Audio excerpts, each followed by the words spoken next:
Quelle est l'espérance de vie d'un citoyen? Que feraient les faibles s'ils en avaient la force et les moyens? Comment arrêter de se faire tondre la pelouse sur le dos? L'important, c'est la victoire collective ou le but en solo? Quel âge a votre rébellion? Depuis quand ou décline-t-on? Êtes-vous à jour de vos hypocrisies? Qui a la main mise dans ce pays?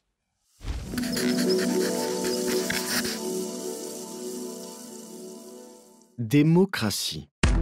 Ces dernières années, ce mot a vraiment été beaucoup trop prononcé, au moins autant que République, si bien qu'il en a perdu son sens. Notre démocratie est représentative. Elle est également à bout de souffle. Des contestations d'une nature nouvelle et d'une ampleur inédite révèlent un profond malaise. Moi, c'est Eric. J'ai 30 ans et depuis que je m'intéresse à la politique, disons depuis les présidentielles de 2002, on me promet plus de démocratie pour lutter contre les extrêmes et une république exemplaire pour redonner confiance en la politique. Ça fait donc 15 ans que j'entends ça et ça a fini par m'intriguer. Ou m'agacer. Oui, m'agacer plutôt. J'ai donc éteint la télévision et j'ai cherché d'autres solutions. Sur les places publiques comme sur les réseaux, nombreux cherchent à reproduire une forme d'agora, l'expérience démocratie au sens athénien. Ainsi, j'ai rencontré de nombreux porteurs de projets qu'on appelle aujourd'hui les civic tech. Une civic tech est une initiative qui utilise Internet pour accroître la participation des citoyens à la vie publique, créer de l'intelligence collective ou rendre l'action politique plus lisible et transparente. Et le meilleur endroit pour les rencontrer, c'était à Paris, en novembre 2016, à l'Open Government Partnership, un colloque mondial pour des gouvernements ouverts, une sorte de COP21 de la démocratie. Bien évidemment, chaque officiel s'est attaché à souligner l'urgence d'aller vers plus de démocratie. Ça ne coûte rien et ça fait toujours plaisir. Montesquieu, qui ne s'était pourtant pas déplacé pour l'occasion, disait que pour qu'on ne puisse abuser du pouvoir, il faut que par la disposition des choses, le pouvoir arrête le pouvoir. Nous sommes donc partis à la rencontre de ce lobby citoyen, ces hommes et ces femmes qui ont créé des outils pour faire entendre notre voix, pour améliorer le système représentatif, le modifier et parfois même le remplacer. Ils percent des plafonds de verre, contournent ou hackent les institutions. Là où nous aurions été découragés par l'immobilisme et les faux-semblants, ils œuvrent pour construire les outils démocratiques de demain, pour réinventer la politique. Il est grand temps, en effet, de s'interroger sur le fonctionnement politique, la représentativité, la place des citoyens dans la décision politique, qui me paraît mais absolument nécessaire. Votre génération porte le changement, ça c'est une certitude.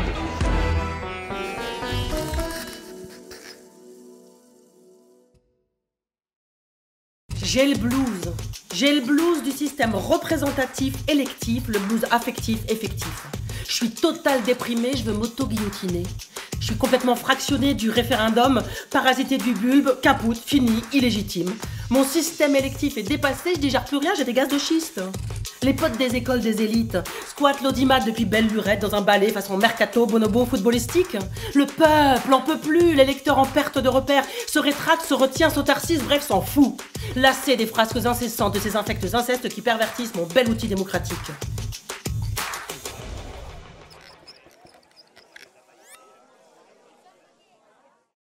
Pour partir du bon pied, il nous fallait un expert, un prof, un chercheur. Un type qui avait commencé à creuser le sujet de la démocratie participative bien avant que ça titille les Français. Loïc Blondiot est parfait pour ça. On le voit partout aux abords d'une grande élection, il répète les mêmes choses et prêche dans le désert depuis des décennies.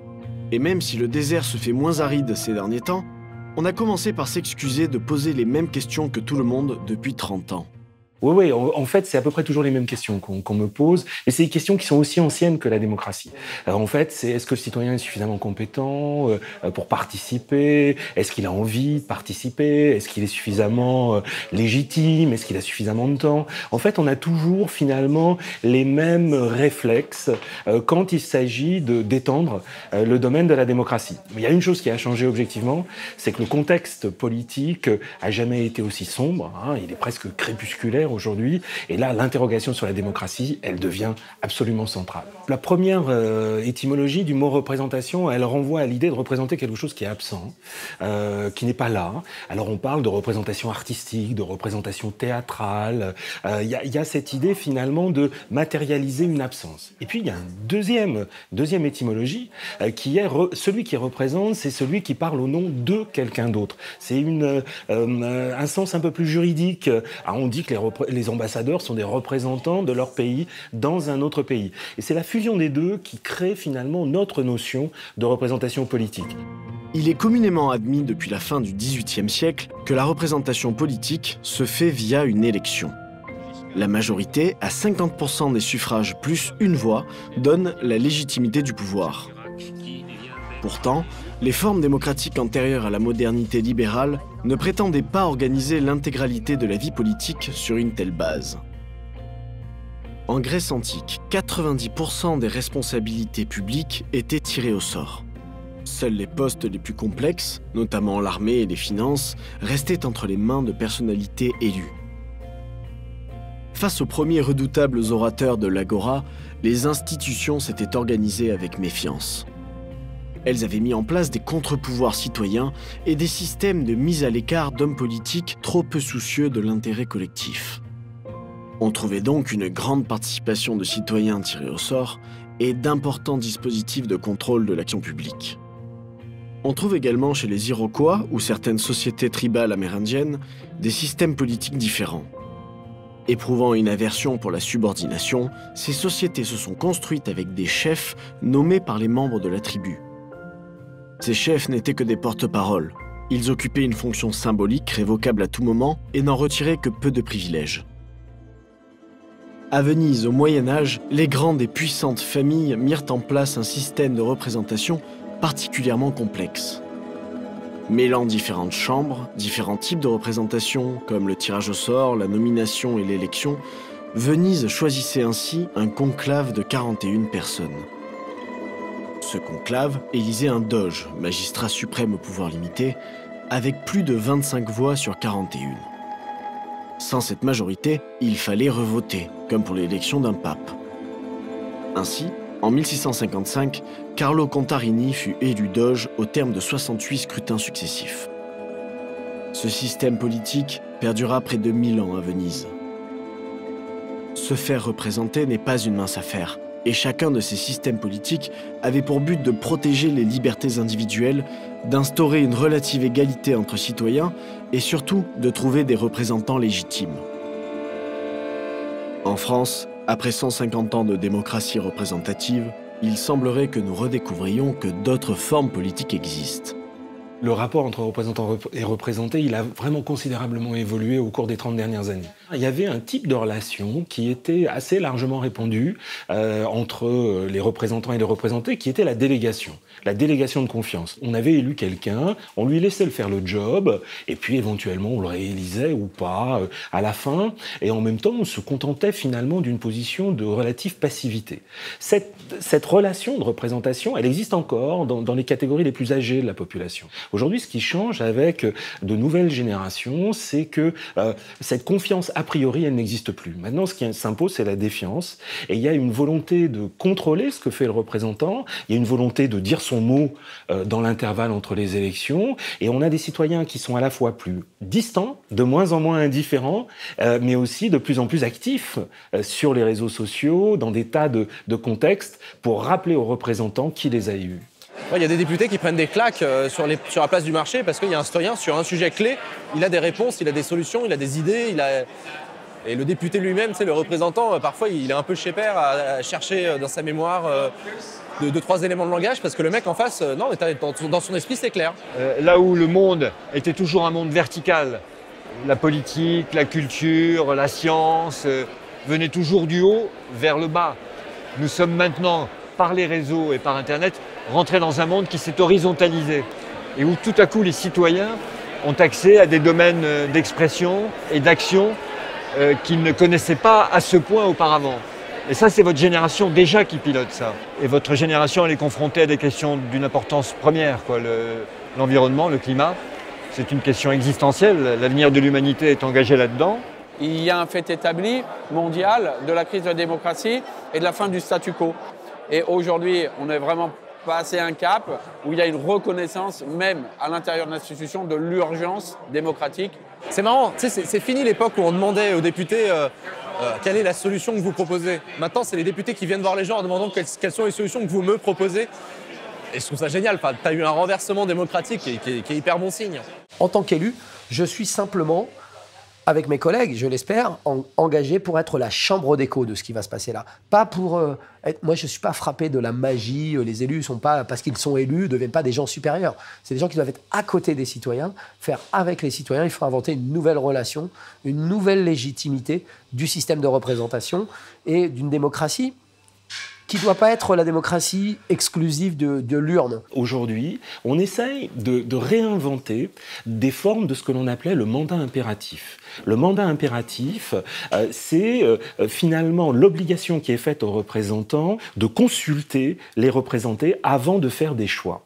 La démocratie liquide que porte le Parti pirate, elle repose sur ce principe, c'est-à-dire que il y a des représentants, c'est clair, hein, il y a des porte-paroles, mais les porte-paroles, quand ils doivent voter pour quelque chose, doivent consulter ceux qui les ont élus et tenir compte de ce qu'ils pensent. C'est un peu ce que défend aussi le collectif Ma Voix en France, des députés qui ne seront que la bouche de leurs représentants.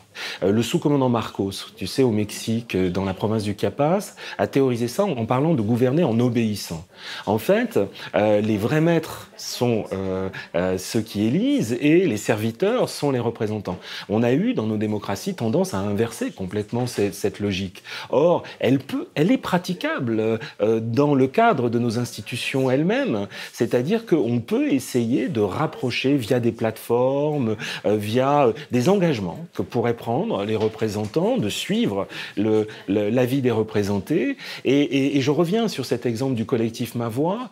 Ils vont essayer d'envoyer à l'Assemblée des gens qui n'ont pas de programme, a priori, autre que celui de dire, sur chaque loi, nous allons organiser un débat et nous prendrons position en fonction de ce que les gens nous diront.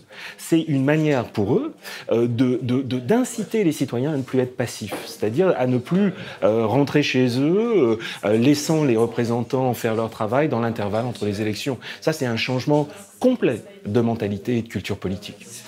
Bonjour, est-ce que vous voulez être mon député? Bien sûr. Oui, ça vous intéresse? On cherche des députés. Ouais, pour hacker l'Assemblée nationale. C'est Ma Voix, c'est un collectif de citoyens. Vous êtes affilié à quel mouvement? Aucun.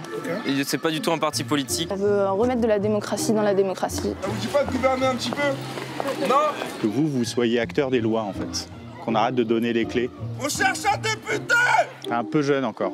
Si vous n'avez rien à faire pendant les 5 prochaines années, l'idée là, c'est de faire un tirage au sort en fait pour éviter qu'il y ait des carrières politiques ou professionnelles de la politique qui se mettent dedans. Vous êtes assis à l'Assemblée nationale tout le temps. C'est notre condition parce qu'il y a beaucoup d'abstentionnisme. Nous, on veut que notre député Ma Voix soit à l'Assemblée pendant le vote des lois. C'est quand même la base. Est-ce que ça vous intéresse de gagner 5 000 € par mois? On essaie qu'il n'y ait plus de promesses à faire et juste que les gens puissent s'exprimer sur chaque loi, quoi. On veut que les citoyens puissent voter sur toutes les lois qui sont à l'Assemblée nationale.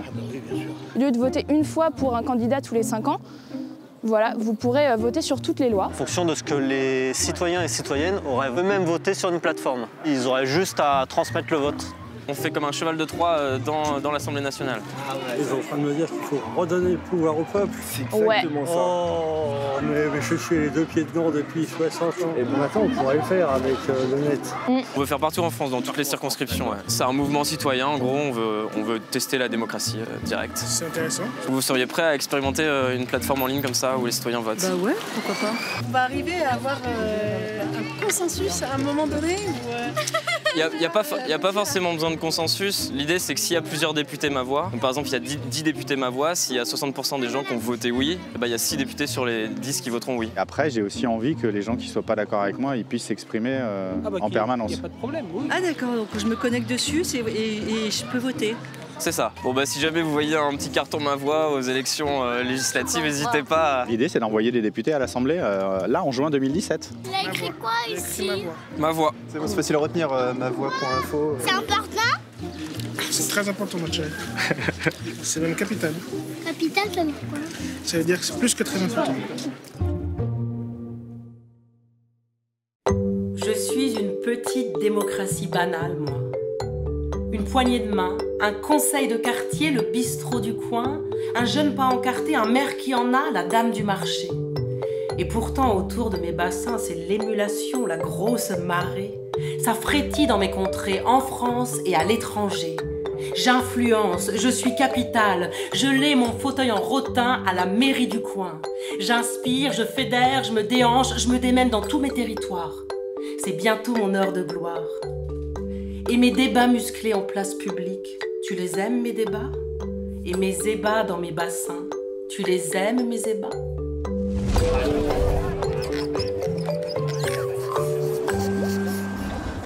Donc du coup, ce qui est génial là d'être avec un camion qui permet d'aller partout dans le territoire, c'est qu'on va à la rencontre d'initiatives citoyennes qui sont sous les radars de la médiatisation ou de l'institution qui est souvent trop centralisée.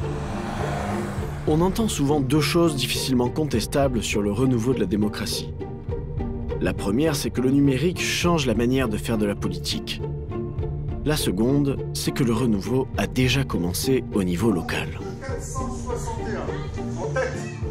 En 2014, la petite commune de Saillant a élu maire une liste collégiale de 1200 personnes.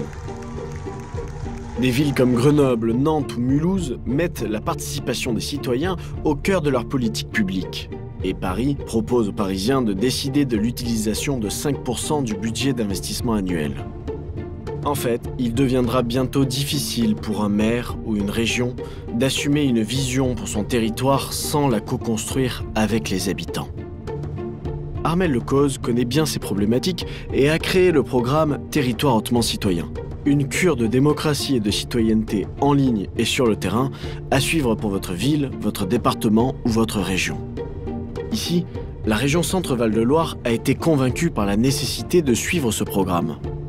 Nous sommes à un moment particulier pour la région qui s'engage dans une démarche qu'on a appelée « Faire vivre une démocratie permanente ». C'est un an pour aller dans les territoires, essayer des choses, expérimenter, discuter, s'inspirer de pratiques qui sont conduites par des citoyens dans les territoires pour, à la fin, améliorer la démocratie à l'échelle régionale. Il faut imaginer, il faut créer. Donc on est parti sur une hypothèse de travail, c'est de dire que si on voulait du nous, il fallait aller à la rencontre des gens, parler avec eux, aller rencontrer ceux qui sont en colère, aller rencontrer ceux qui agissent, portent des initiatives dans les territoires, sont en train de transformer le monde. Et donc pour partir à la rencontre de tous ces citoyens, finalement on est parti en tournée citoyenne, tournée démocratique dans tous les territoires.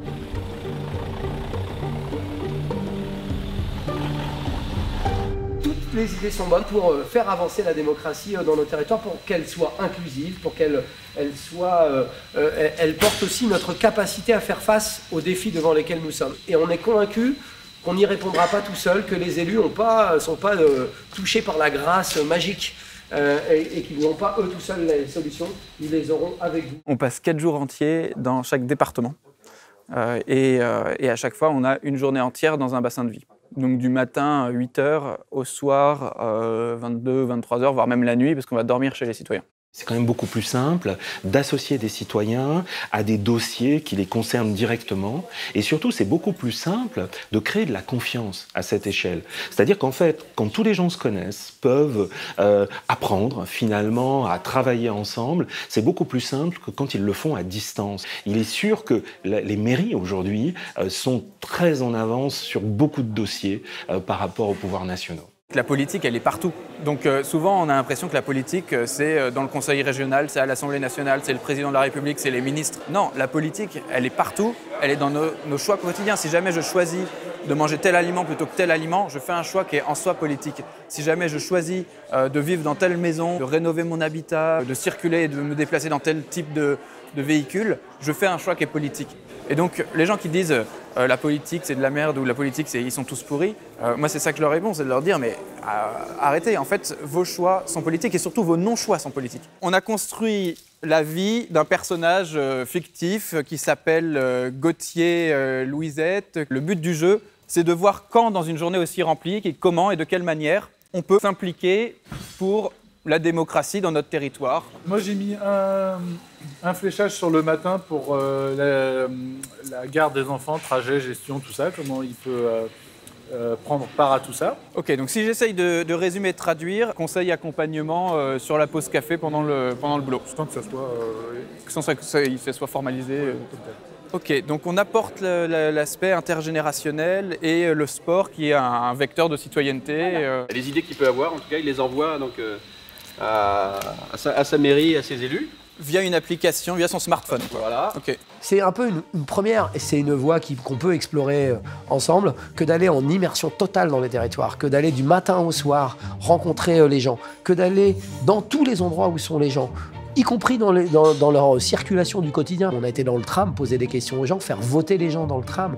On a été dans des quartiers populaires, on a été dans des toutes petites communes rurales, on a été voir des agriculteurs, on a été voir des conseils de citoyens. On a multiplié les lieux, les types de personnes rencontrées et la manière de discuter. L'objectif, c'est d'accompagner, de proposer aux collectivités des outils et des méthodes d'innovation démocratique. J'ai 2 tas de post-it. Sur les post-it roses, vous notez les problèmes. Sur les post-it jaunes, on est plutôt sur les solutions. L'objectif là qu'on a en venant vous voir, c'est de prendre auprès d'un maximum de gens dans la région des propositions et des idées et de les publier sur la plateforme démocratie-permanente.fr. Sur cette plateforme, on intègre toutes les propositions. N'importe quel internaute peut venir rajouter lui-même une idée dans la boîte à idées ou dans la consultation en ligne qui est en cours sur la question de la démocratie.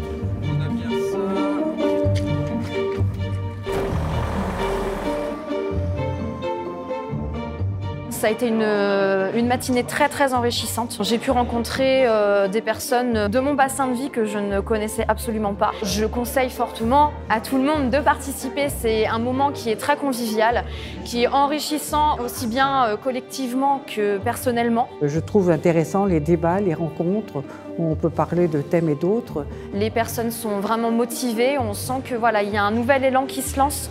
Il y a quelque chose de nouveau qui est en train de se créer et on nous écoute. Venir ici, c'est se dire qu'à plus, on peut émettre des idées, on peut partager, on peut s'écouter. La région Centre-Val de Loire, aujourd'hui, c'est la seule région qui a un élu en charge de la question démocratique. Toutes les autres régions, il n'y a personne qui est directement en charge de la question démocratique en tant que telle. Là, si on met rien que 1% de toutes les idées qu'il y a eu en application, on peut changer en profondeur le fonctionnement de la démocratie dans la région Centre-Val de Loire. Et on peut faire de la région Centre-Val de Loire la région pilote en France, peut-être en Europe, peut-être dans le monde, d'une transition démocratique. Le vote reste un acte et un pilier de la démocratie, mais il doit être complété d'une construction permanente et collective des décisions, d'une construction permanente et collective d'initiatives pour le bien commun, d'une construction collective et permanente de l'intérêt général. Moi, je m'engage à faire de toute cette matière qui va venir de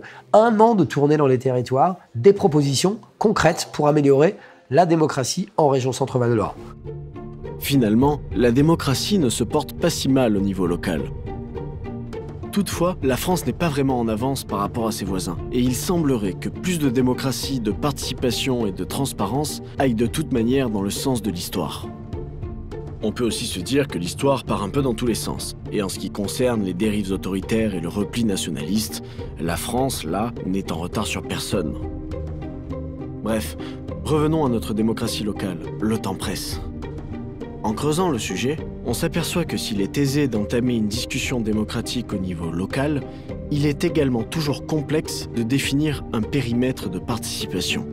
Imaginons par exemple que je souhaite construire un aéroport et que je décide de demander l'avis des citoyens. Qui doit faire entendre sa voix? Qui est légitime pour participer? Ça fait des décennies qu'on se casse les dents sur cette idée du périmètre démocratique idéal. À quel périmètre est-ce que c'est judicieux de construire une ligne de TGV?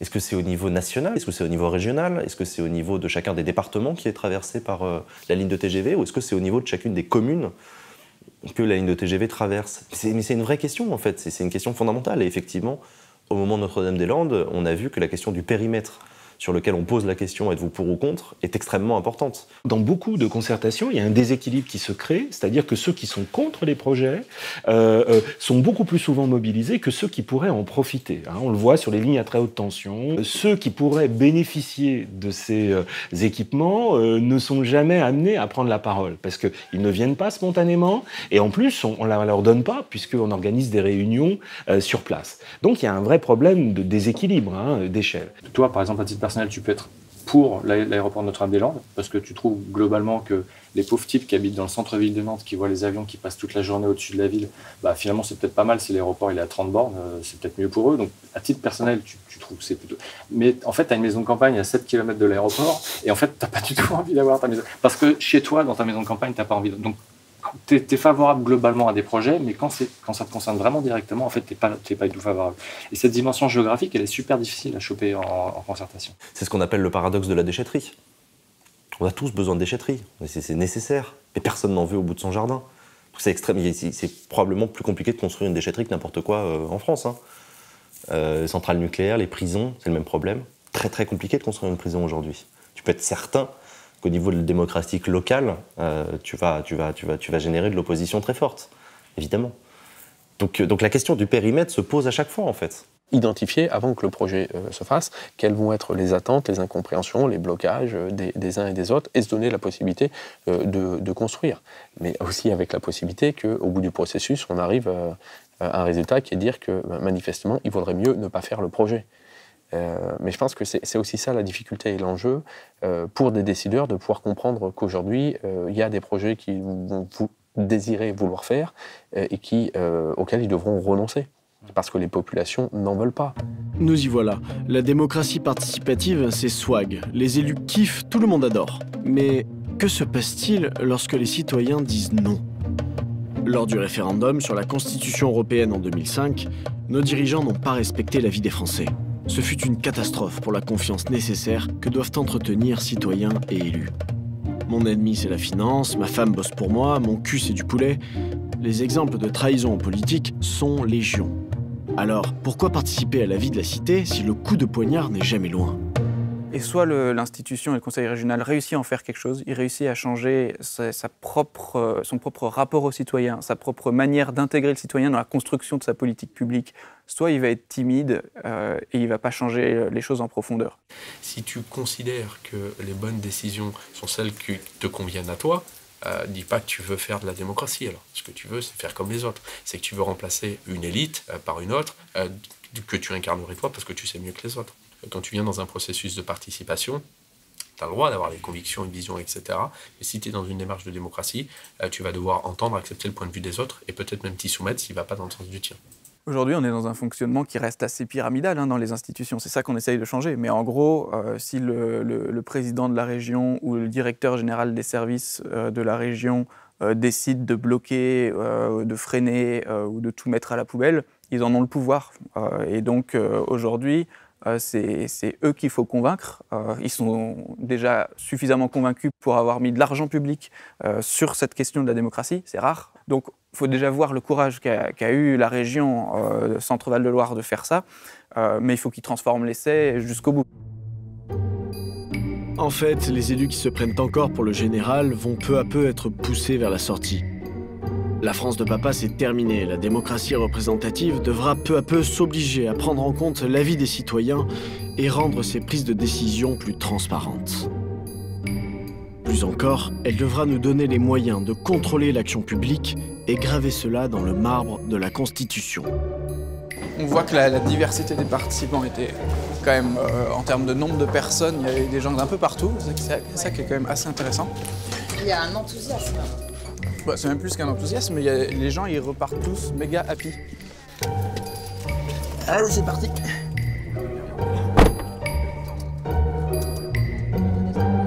Je pense, ouais. Et donc ça, tu vois, c'est un pain au chocolat à 20 centimes à peu près. C'est le pain au chocolat de Jean-François Copé. Dans un carré VIP, nus et constitués, les députés et les sinistres jouent à strip emploi fictif. Oh mon Dieu. Ils se corrompent le bulletin, s'immunisent le gratin, c'est touffu, ça flambe, l'assemblée est affolée. Moi, Miss Démocratie, je dois me reconstituer. Travaille-moi au bistouri constitutionnel. Avec toi, je suis prête au bras de fer réel. Recadre mes fortes têtes et leurs ardeurs politiques. Car sur leurs Champs-Élysées, en toute impunité, ils se font la 5e République. On a les muses, les mythes et les mots que l'on mérite.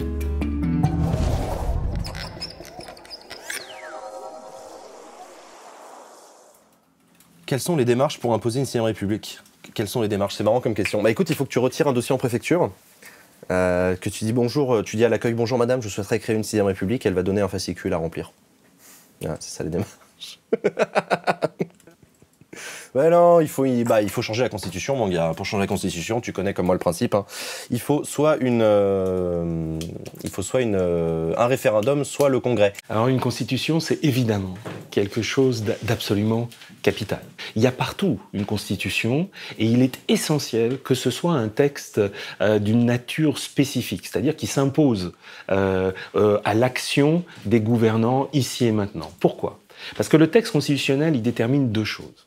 Il détermine d'abord des droits qui conditionnent la démocratie. C'est-à-dire que s'il n'y a pas respect de ces droits, s'il n'y a pas ce qu'on appelle l'état de droit, n'importe quel gouvernement issu du suffrage universel peut défaire les bases de la démocratie, c'est-à-dire peut remettre en cause la démocratie. Or, si on proclame comme intangibles, comme sacrés, des droits, comme ce qu'il y a dans la Déclaration des droits de l'homme, comme ce qu'il y a dans le préambule de la Constitution de 1946, qui forme aujourd'hui le socle de notre État de droit. On ne peut pas s'attaquer aux libertés individuelles, et donc, du coup, il y a des choses qu'on ne peut pas faire.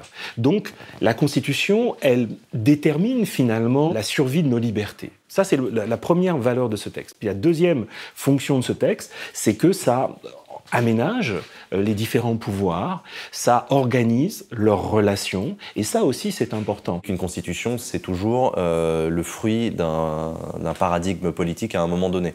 Et en l'occurrence, la nôtre, celle de 1958, elle a été écrite par et pour un homme, c'est le général de Gaulle. Tout dans la constitution française transpire le général de Gaulle.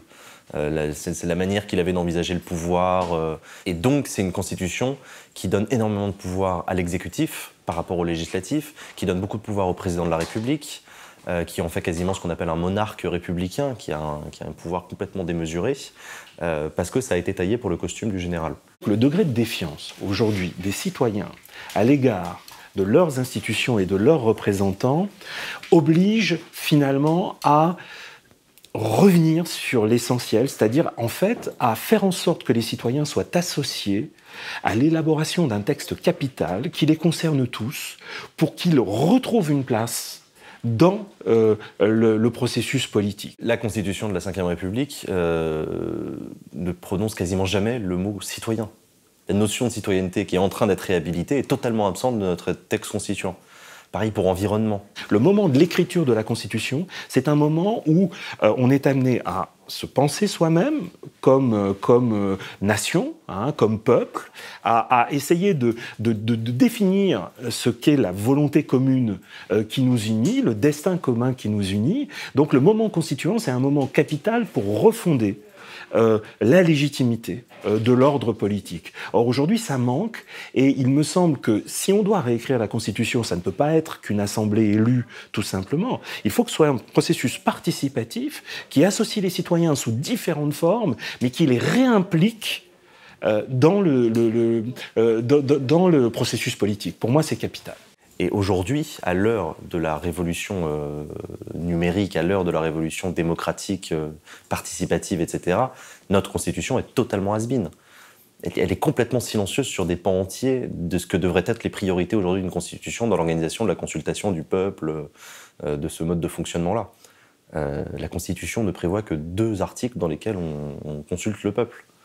Sur les référendums, où la seule question qu'on peut poser au peuple, c'est oui ou non. Bon, si on résume, la Constitution de 1958 a été écrite par et pour le général de Gaulle. Et 70 ans plus tard, à l'ère d'Internet, des grands défis climatiques et économiques, les règles du jeu concentrent toujours autant de pouvoir dans les mains d'un seul homme. La défiance envers les élus, comme l'influence des lobbies sur les politiques publiques, ont pris une trop grande ampleur. Les règles du jeu de notre démocratie représentative doivent être écrites et contrôlées par les gouvernés, histoire que les gouvernants n'en abusent pas. D'ailleurs, aujourd'hui, qui peut modifier la Constitution et qui se charge de la faire appliquer ? Mais en fait, on ne peut pas modifier la Constitution sans en passer par l'Assemblée et par le Sénat. Par exemple, on ne peut pas supprimer le Sénat. Il serait obligé de voter sa propre suppression. Donc en fait, cette Constitution, elle rend extraordinairement difficile sa révision.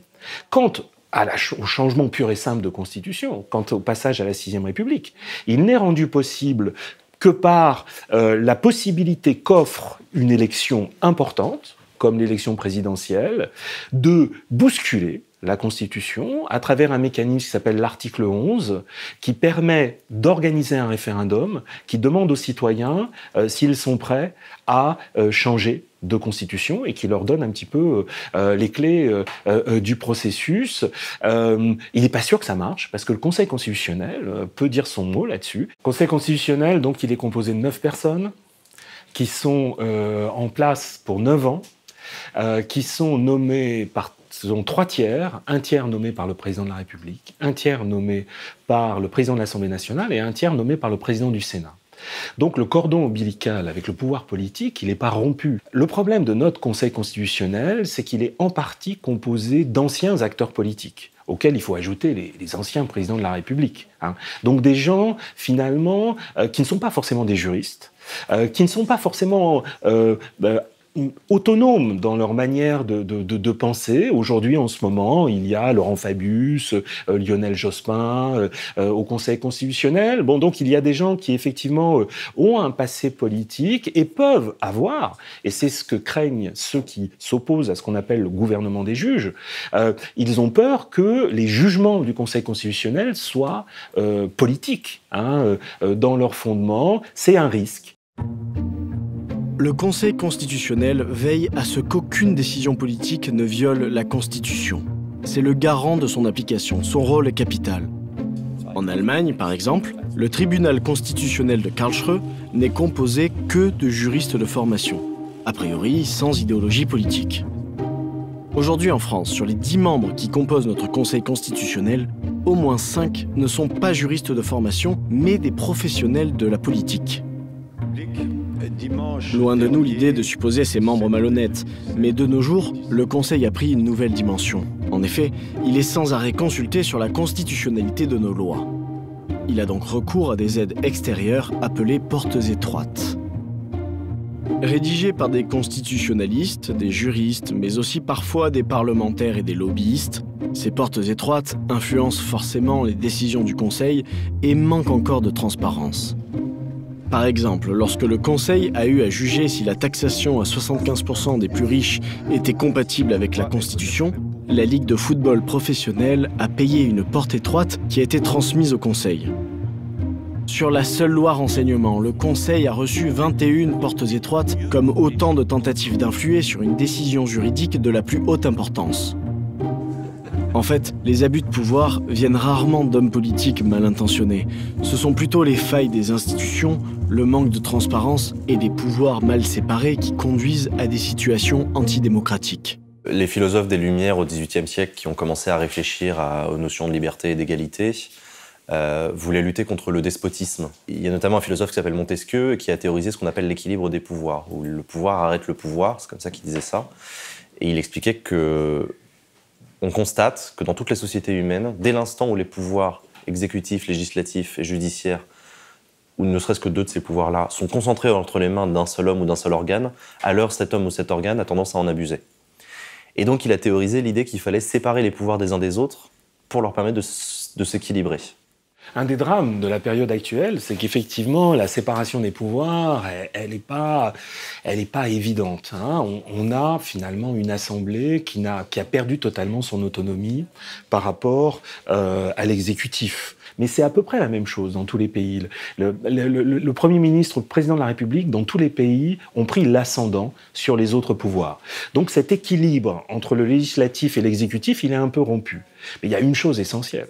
c'est que le judiciaire doit être indépendant. Le pouvoir judiciaire, il est garant, c'est le troisième pouvoir, il est garant de l'état de droit. C'est-à-dire que c'est celui qui défend les libertés, c'est celui qui doit, d'un certain point de vue, faire prévaloir les droits de l'homme sur la politique ordinaire. Ensuite, les trois pouvoirs doivent pouvoir fonctionner ensemble, et c'est ce qui est expliqué dans la Constitution. On peut aller même encore plus loin et avoir une séparation du pouvoir législatif lui-même, entre deux chambres. Parce que retirer le pouvoir de faire des lois des mains d'un seul monarque, si c'est pour le donner à une seule chambre, on risque d'arriver à la même dictature. Donc, on sépare le pouvoir législatif entre deux chambres, l'Assemblée nationale et aujourd'hui, c'est le Sénat. Mais demain, ce sera peut-être le Conseil économique, social et environnemental ou un conseil citoyen tiré au sort. Donc, dans un monde idéal, la Constitution est écrite avec les citoyens. Son application est contrôlée par des juristes indépendants et impartiaux.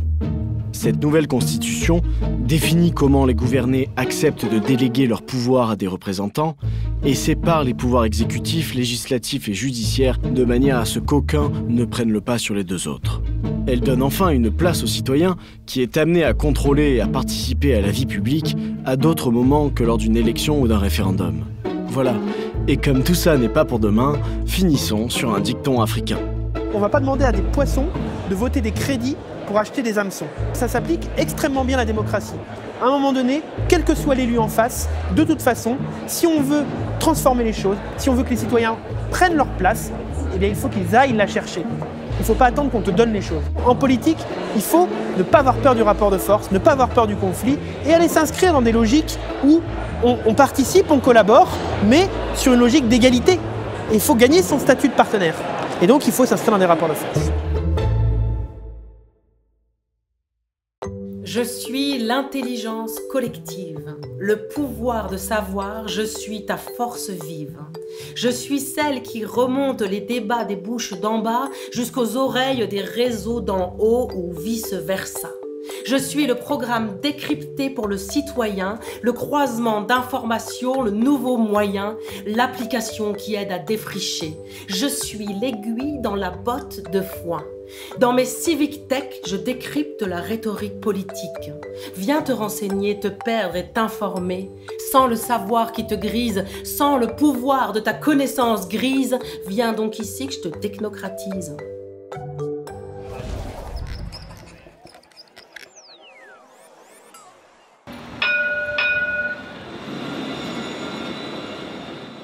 On organise des ateliers, et notamment un atelier là, à 18h, pour imaginer comment la démocratie devrait mieux fonctionner dans l'idéal. Donc vous êtes les bienvenus à l'atelier et vous êtes bienvenus aussi à participer sur le site de la démarche. Voilà. Ça vous intéresse? Oui, je veux bien. C'est pas lié à des partis politiques du tout, c'est lié notamment à la région Centre-Val de Loire pour voir comment on peut améliorer la démocratie dans la région Centre. Bonjour, je vous le donne aussi. Vous pouvez en tant que citoyen participer à faire évoluer cette démocratie. Bon. Là, forcément, on ne sent pas les citoyens vraiment motivés. Il faut dire qu'accepter de faire partie d'un processus d'intelligence collective demande du temps et du travail. Pour autant, les Français sont chaque jour plus nombreux à faire preuve de cette ouverture d'esprit, de cette envie de confronter ses opinions et de ce sens de la responsabilité. En matière d'intelligence collective, la Civitech Parlement et Citoyens a fait la preuve en quelques années d'une vraie puissance politique. Le sénateur Joël Labbé a ainsi co-construit avec les Français une loi sur les pesticides à usage non agricole, qui interdit aux particuliers d'en acheter et aux collectivités d'en répandre sur les espaces publics. Au secrétariat du numérique, Axel Lemaire a co-rédigé la loi pour une république numérique. À la base, une consultation publique enrichie de propositions d'internautes a pu créer un engouement, un lobby citoyen qui a conduit à la promulgation de la loi. Devant le succès de la plateforme, l'association Parlement et Citoyens a ainsi créé l'entreprise Cap Collectif pour commercialiser son outil de concertation. Cap Collectif, c'est une Civic Tech qui édite et commercialise une plateforme et une méthode d'intelligence collective. On bosse avec des collectivités locales, des ministères, des entreprises, des fondations, des assos. Donc on a une plateforme en ligne sur laquelle il est possible de configurer, en simultané ou non, différentes applications participatives, par exemple le module de consultation ou le budget participatif ou l'appel à projet. C'est des gens qui sont venus vers nous en nous disant on aimerait utiliser l'outil que vous avez développé pour Parlement et Citoyens. Et c'est la raison pour laquelle on a créé Cap Collectif. Il y a beaucoup effectivement, de politiques qui sont persuadés qu'en leur offrant cette méthodologie et cet outil, on va leur enlever, entre guillemets, du pouvoir. Ça, c'est pour la majorité. Et ceux qu'on va chercher, nous, ce sont ceux qui ont compris qu'il était en train de se passer quelque chose et que utiliser une plateforme comme Parlement et Citoyens n'est pas du tout pour eux une baisse de pouvoir ou de légitimité, bien au contraire. C'est ce qui permet aux yeux des citoyens de se retrouver face à des gens qui comprennent que la politique doit se faire autrement et donc a priori qui gagnent en crédibilité. On pourrait peut-être changer le système en s'appuyant sur les parlementaires à l'intérieur du système qui sont eux prêts à aller dans le sens dans lequel on veut aller nous. Parce que tu vois, le truc, c'est qu'il y en a, et il y en a plein. Le seul problème, c'est qu'on n'en parle jamais et que personne ne les connaît. Parce que c'est des besogneux, c'est généralement des mecs qui viennent pas du cru de la politique, qui savent pas s'afficher devant les médias, parler devant les caméras, etc. Et ils bossent. Et nous, notre job à nous, notre conviction à nous, c'est qu'en allant chercher cela, en menant les expérimentations avec eux, on créera un cercle vertueux, ce que je disais tout à l'heure, et produire des preuves qui petit à petit en amènera d'autres. Et c'est exactement ce qui s'est passé. Et comme je te dis, au-delà de ce qu'on espérait, puisqu'on en est arrivé à créer une start-up qu'on n'avait jamais envisagé créer, on a lancé des consultations avec des ministères, dont Axel Lemaire, avec laquelle on a coproduit une loi. C'était la première fois que ça se faisait en France, ça s'est jamais fait en Europe, et on n'a pas trouvé de traces d'expérimentation équivalente dans le monde. Personne n'a la science infuse, et encourager la confrontation de points de vue divergents permet toujours une meilleure appréciation de la complexité d'un problème. Aujourd'hui, les grandes entreprises l'ont compris et transforment leurs organisations pour devenir plus transversales et plus agiles. Pourquoi ces politiques publiques, qui souhaitent souvent se comporter comme des entreprises, ne prennent pas ce même virage? En cela, les expérimentations locales sont à suivre attentivement. Si jamais vous voulez vraiment exprimer quelque chose, en effet, si vous êtes complètement d'accord avec l'idée, vous avez le droit de faire comme ça. C'est dans le langage des sourds, c'est quand on applaudit, on fait comme ça. Si vous n'êtes vraiment pas d'accord, vous avez le droit de faire comme ça en disant... voilà. Mais comme ça, on voit, mais on n'en parle pas parce que sinon... on ne va pas prendre 10 minutes, on va prendre 3 heures. Sur l'idée de mixer le numérique et le présentiel, la région Centre-Val de Loire est un bon exemple, une bonne illustration de cette nécessité, puisque Cap Collectif travaille avec eux en fournissant sa plateforme et qui vise justement à assurer la coordination de la participation citoyenne, autant par le numérique que par l'ensemble des instances qui sont en train de recenser et imaginer pour le futur. La plateforme démocratie permanente, c'est le point de convergence de toutes les contributions, de toutes les idées, de toutes les propositions. C'est là-dessus qu'on retrouve tout ce qui s'est passé et c'est là-dessus qu'on peut rajouter des choses, des idées, des propositions ou réagir à ce qui a déjà été construit. Donc là, on est sur un outil d'intelligence collective qui est central dans le dispositif et qui pourtant ne pourrait jamais fonctionner tout seul. Le numérique tout seul, ça ne fonctionne pas. Il faut absolument faire des choses dans les territoires. Nous sommes donc allés à la rencontre de Judith Ferrando, spécialiste de la concertation et accoucheuse d'intelligence collective, extrayant d'une main de fer dans un gant de velours les nectars de brouhahas inaudibles. Alors, il me semble que l'étape la plus indispensable pour faire naître l'intelligence collective, c'est vraiment prendre le temps de s'approprier un sujet. Avant même de donner de l'information sur un sujet, il faut déjà se questionner. C'est une démarche, je dirais, presque philosophique. C'est se poser la question de comment moi je me situe par rapport à un sujet. Ensuite, c'est quand on s'est questionné que cognitivement, on peut être à même d'écouter des informations. Donc la deuxième règle, c'est d'exposer un groupe à des informations, on dit contradictoires. Là. Contradictoire, ça veut dire autant d'informations pour un sujet que contre un sujet. Donc là, l'idée, c'est vraiment de créer des conditions artificielles, mais nécessaires, pour être exposé à tous les points de vue en présence, les discuter, les critiquer, les tirer un peu dans tous les sens, pour voir après comment on se positionne là-dessus dans l'intérêt collectif. Aujourd'hui, on a atteint un niveau d'efficacité, de sophistication dans les techniques de discussion, dans les techniques d'animation de la discussion, de structuration de la discussion, qui fait qu'on peut produire vraiment efficacement, légitimement, à plusieurs, assez rapidement. Tout l'intérêt, c'est d'utiliser vraiment le numérique comme une chambre d'écho, un espace de captation, un premier espace de discussion, mais après de reprendre le temps de le verser à une réunion en présentiel, avec peut-être moins de personnes, mais qui vont prendre le temps de regarder les arguments en présence, de voir ce qui revient le plus souvent et d'essayer de comprendre est-ce qu'il y a une capacité à concilier les arguments qui paraissent irréconciliables. Il y a une difficulté propre au numérique qui est la notion de communauté. En fait, autant on peut savoir ce qu'est cette communauté lorsqu'on est dans une salle et que finalement on peut se connaître les uns les autres. Autant les communautés du numérique, elles sont d'une autre nature.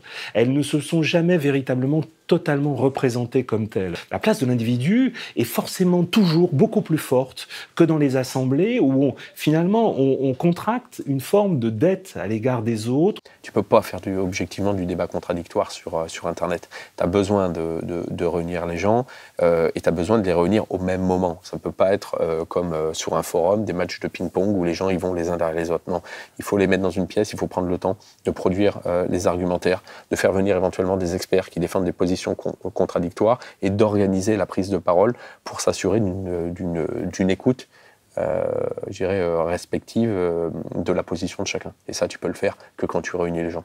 Des citoyens qui n'ont jamais réfléchi à un sujet, c'est-à-dire qui lui sont complètement extérieurs. Si on leur donne la possibilité d'entendre des experts, c'est-à-dire de progresser dans leur connaissance du sujet, peuvent à la fin produire un jugement. Ce dont on s'aperçoit, c'est que la plupart des citoyens sont capables de se hisser à la hauteur des enjeux d'une question qui leur est posée. Ils sont capables d'acquérir de l'information et de produire un jugement politiquement raisonnable, légitime sur ce sujet. Si on résume, la recette pour fabriquer de l'intelligence collective, c'est un premier temps d'information, où chacun prend le temps d'écouter, de comprendre les arguments pour et contre, de définir son libre arbitre. Un second temps sur une plateforme web, où le ton monte et les arguments s'entrechoquent. Et un troisième temps de débat physique, où l'on décortique les arguments les plus répandus lors de la seconde étape, et où l'on essaie de trouver un consensus. C'est ça, n'est-ce pas? On cherche pas le consensus, en fait, c'est ça le piège. On cherche le dissensus, on cherche ce qui va pas. Et on essaye de trouver le dissensus qui concerne le moins de personnes possible. En fait, c'est ça le but de n'importe quel débat public ou n'importe quelle concertation, c'est pas de trouver un accord commun génial où tout le monde sera d'accord, c'est de trouver quels sont les points où ça va pas marcher, combien de personnes sont concernées par le problème et comment on les dédommage. Comment la société, je parle pas uniquement financièrement, mais comment la société dédommage les gens, tous les gens qui vont être expulsés de leur terrain agricole parce qu'on va mettre un aéroport, si jamais ça se fait. Ces gens-là, donc on les comptabilise et comment on fait pour que leur vie soit meilleure. La recherche de consensus est, in fine, dans notre métier, quelque chose d'hyper important. Mais la recherche du dissensus l'est beaucoup plus, en fait. La politique, aujourd'hui, c'est de la télé-réalité, genre BBFM TV. Les flashs crépitent, la folulule, c'est la fête à Gudule. Brexit, Frexit, sexy facho, voilà tout ce que j'excite. Il suffit d'une crise et leur pupille dilatée de désir sécuritaire anti-migratoire palpite. Tu les sens, les relents de misère, les votes contestataires? Le peuple veut un papa, un mâle alpha autoritaire, un papa protecteur. Façon Poutine et sa petite moto, Trump et son petit hélico. Et puis après quoi? La grosse fessée sécuritaire, le grand retour en arrière. Fais-moi mal, Donald, Donald, Donald. Moi j'aime la politique qui fait boum.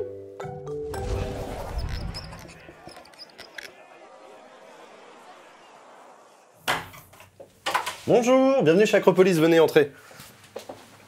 Donc voilà, c'est ici le studio d'Acropolis, c'est là qu'on tourne et qu'on prépare l'activité de toute la chaîne. On est 3 à plein temps ici à Paris dans le 9e.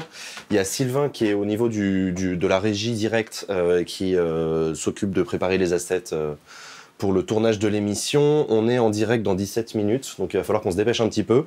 Et ici, on a Jennifer qui est rédactrice en chef d'Acropolis et qui donc prépare la programmation, s'occupe de l'animation de toute la chaîne, d'organiser le workflow, etc. Et moi, je suis là, au niveau du plateau fond vert, et c'est d'ici que je commente tout ce qu'il y a à commenter en politique. Il est 20h15, on est à l'antenne dans 15 minutes pour une soirée très importante puisque c'est le débat de TF1 entre les 5 principaux candidats à la présidentielle et nous on s'attend à faire un pic d'audience parce que c'est une soirée très attendue. Donc on est un peu stressé mais ça devrait bien se passer. C'est la crise démocratique qui m'a donné envie de prendre un virage à 180 degrés et de me lancer sur YouTube pour parler de politique aux jeunes et essayer de leur rendre accessible la politique. J'ai travaillé pour des élus, pour des ministres, etc. J'ai fait ce genre de boulot-là, donc je connais un peu l'intérieur de la machine. Et c'est parce que je connais l'intérieur de la machine que je me suis senti légitime à dire, mais en fait, regardez, je vais vous prendre par la main et je vais vous montrer comment ça fonctionne pour vous permettre de comprendre, simplement, et que vous puissiez vous faire votre opinion. Je ne suis pas là pour dire aux gens quoi penser, je suis là pour les aider à se faire leur propre opinion. Jean, youtubeur, fondateur d'Acropolis et professeur de droit constitutionnel, commente la vie politique française pour les jeunes. Jean ne part jamais bronzer dans les îles. L'hiver, il ne va pas au ski et on ne peut pas non plus dire qu'il soit très mondain. Non, Jean bosse. À l'Assemblée nationale ou en meeting, sur un plateau ou sur son canapé, Jean décrypte cette vie politique qui peut sembler parfois difficile d'accès. Au milieu du 19e siècle, il y a un certain nombre de penseurs, de démocrates, comme on dirait, qui se sont rendus compte assez rapidement des limites du système électoral. Et ils se sont dit, mais en fait, ça sert à rien de donner le pouvoir au peuple si on ne donne pas au peuple les clés pour maîtriser ce nouveau pouvoir qu'on lui a donné. Et c'est comme ça qu'est né le mouvement de ce qu'on appelle l'éducation populaire. Parce qu'il ne peut pas y avoir de bonne démocratie si la population n'est pas éclairée. Donc il faut la liberté de la presse, il faut la liberté absolue de conscience, mais il faut aussi passer par une étape de formation citoyenne. C'est pour ça qu'on a inventé l'école et c'est pour ça que l'école joue un rôle républicain, démocrate extrêmement important. Et donc demain, dans notre révolution citoyenne participative, on va peut-être devoir réinventer d'autres modes d'information, d'autres modes de formation. Donc pour moi, l'enjeu essentiel, c'est vraiment que dès l'école, on développe cette capacité à avoir un esprit critique sur toute information qui est donnée et à pouvoir différencier ce qui est de l'ordre des faits et ce qui est de l'ordre d'un discours produit sur ces données. Autre chose qu'on met en place de plus en plus, mais qu'il faut vraiment accélérer dans les écoles, c'est l'initiative. C'est l'initiative des lycéens, des collégiens, c'est leur permettre de monter par eux-mêmes des projets, de se tromper peut-être, peu importe, mais de créer des associations, de créer des journaux dans leur lycée, de participer à la définition de l'intérêt général au niveau local. Ça, il faut considérablement avancer dans cette direction-là, parce que je pense qu'on n'ira pas dans la direction d'une démocratie participative citoyenne si on n'enseigne pas la prise d'initiative collective, associative dès le plus jeune âge. Bonjour à toutes et à toutes. Salut Armel, donc on est très content de te retrouver. Raconte-nous Armel, t'es dans quelle ville et t'es avec qui là? Alors, on est à Pithiviers, ou juste à côté de Pithiviers, à Accou, et on est avec des jeunes de la MFR d'Accou. C'est quoi la MFR? La MFR, qu'est-ce que c'est? C'est la maison familiale et rurale. Pourquoi on se fait diriger que par des gens qui ne nous représentent pas, genre qui se rendent compte que la vie, c'est pas le monde des bisounours, et que tout le monde n'a pas 20 000 euros par mois, quoi.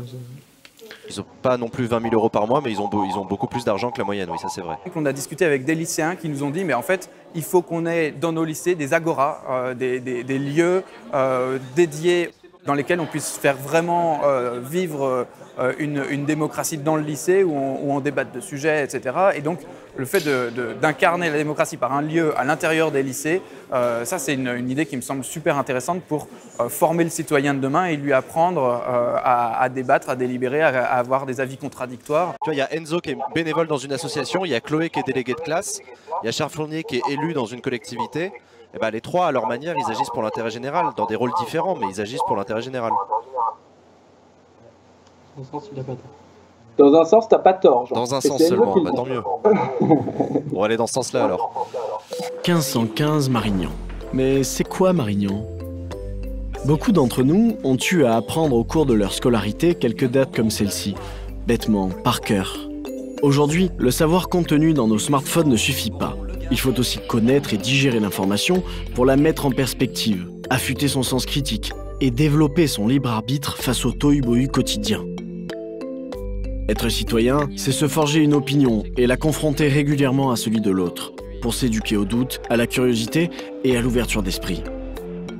En cela, les médias jouent un rôle primordial dans notre démocratie et sont en partie responsables de la crise politique que nous traversons. Emmanuel Macron, là, qu'on sent assez énervé quand il est mis en cause personnellement sur la question du financement de sa campagne avec ses dons. Le financement est transparent, il est soumis à une commission. Mais nous ne les donateurs sont protégés par la loi dans leur identité. Ce n'est pas un débat, c'est un débat à 5. Merci, pardonnez-moi. Oui, mais il faut bien qu'il y ait un débat au PS. Oui.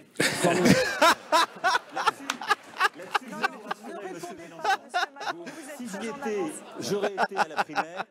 Sommes-nous, nous les journalistes aujourd'hui, les narrateurs du monde? Ma réponse c'est non.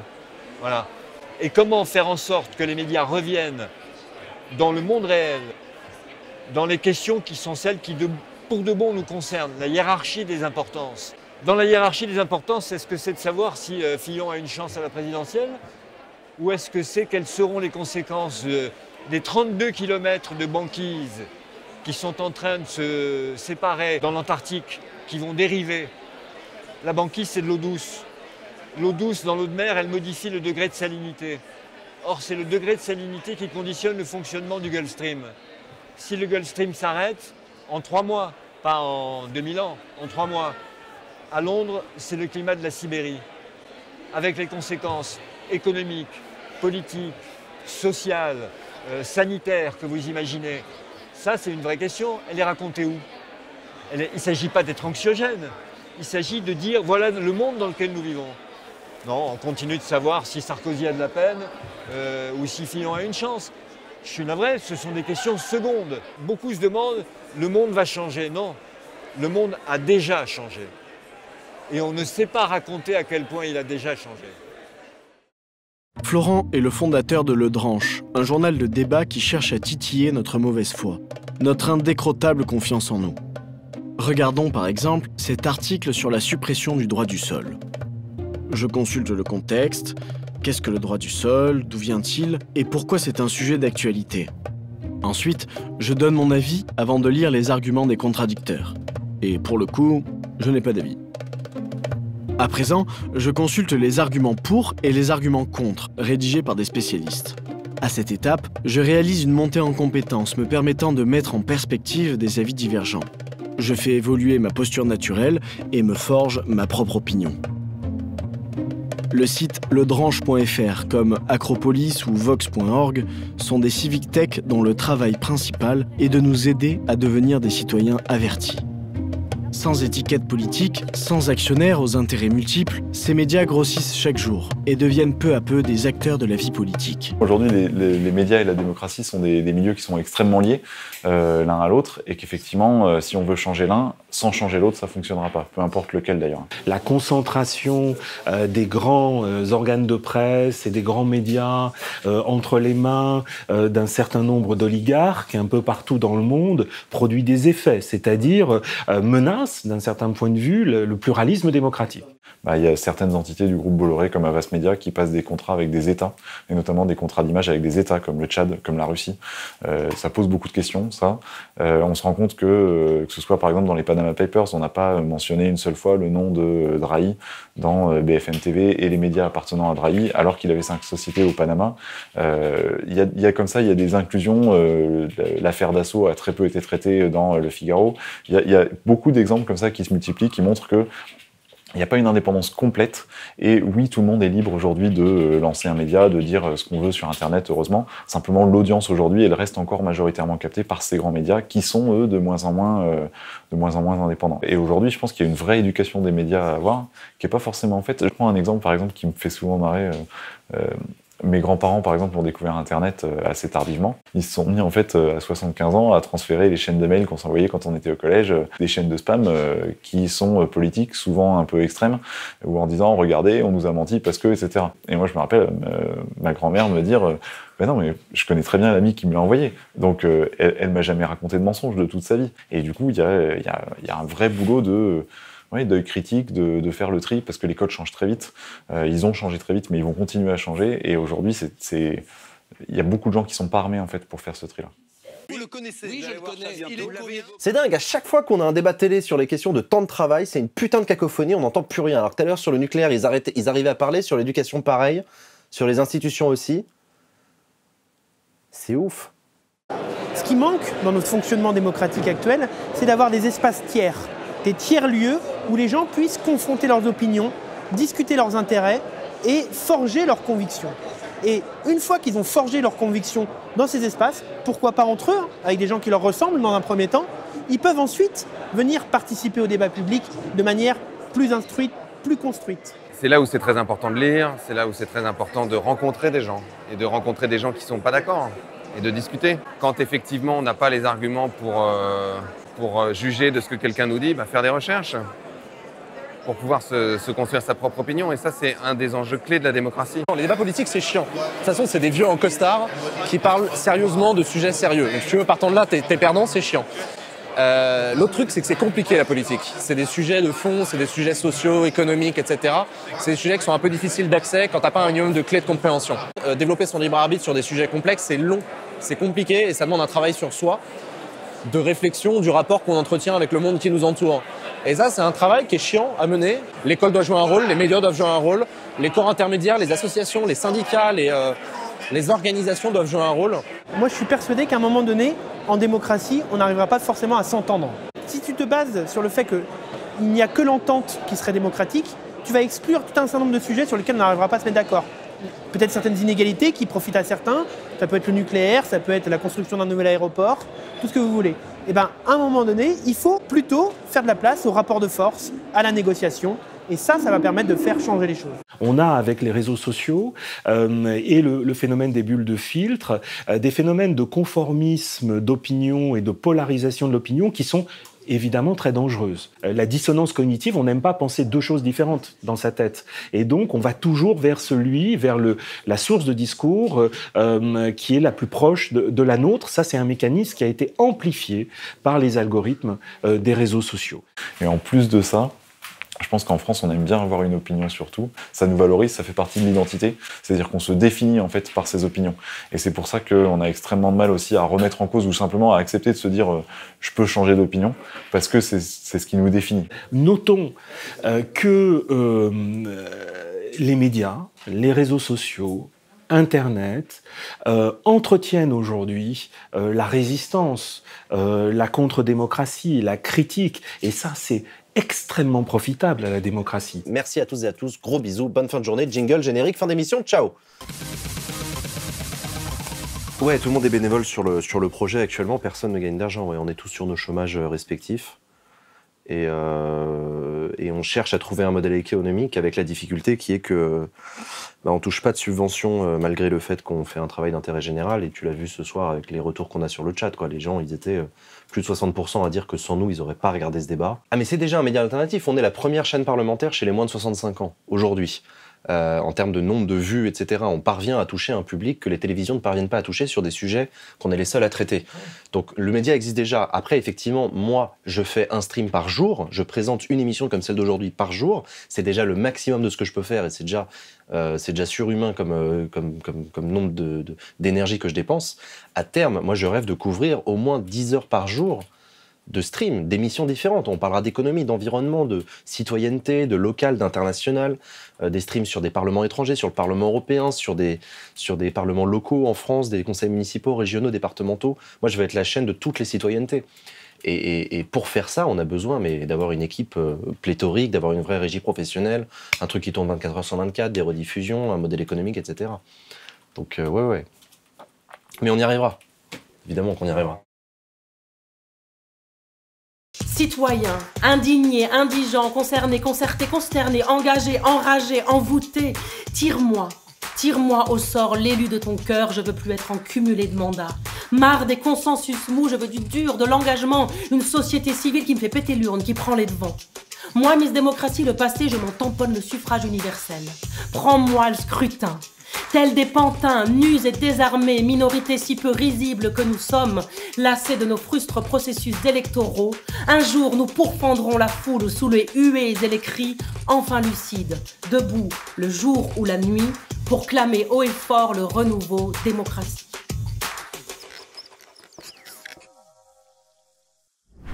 L'enjeu est simple, c'est que quand on parlait de savoir et de partager les savoirs, il existe deux types de savoirs. Les savoirs chauds, que tout le monde nous avons, dans notre expérience, nos travaux, nos réflexions, nos lectures, dans ce qu'on vit tous les jours, on a des savoirs chauds. C'est ce que nous savons. Et ce savoir chaud-là, on va pouvoir l'exprimer chacun de nous auprès des autres à une condition, c'est qu'à un moment, il rencontre un savoir froid.